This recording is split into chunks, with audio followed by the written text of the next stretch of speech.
Здравейте, банда, нали искахте трета част? Сега ще ви покажем кадрите от обитавани духове в село Роскастро. И това е болницата, 38 годишна болница. И да. И така, хора, аз да ви се представя Киро Баждраванов, инспектор на това жилище тук хора. Искам да ви разкажа за 38 годишната случка. Сега ще влезем пак отново.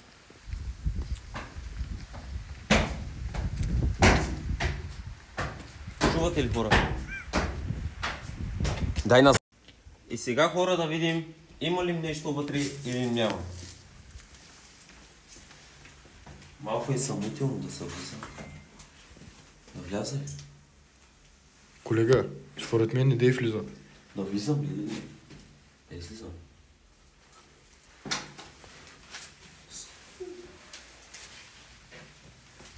Ето и отново пак нямам нищо.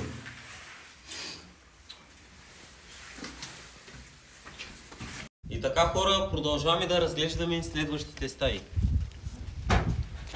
Да видим сега тук какво има. Ето, това вече не е шега, хора. Дръпнете са, колеги. Колеги, назад. Колега, назад. Вижте, хора, за това, че трябва да вляза. Излез! И така, хора, освобождаваме това жилище. Шеги няма тук. И така отново, хора, отиваме към 156 годишното училище Иван Вазов. И така, хора, ще продължим да разглеждаме основното училище Иван Вазов.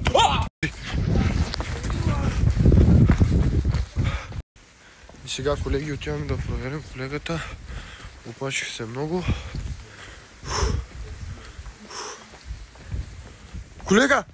Колега! Добре ли си? Колега! Приятели, сега събудих моята колега и отивам да го откарам в болница.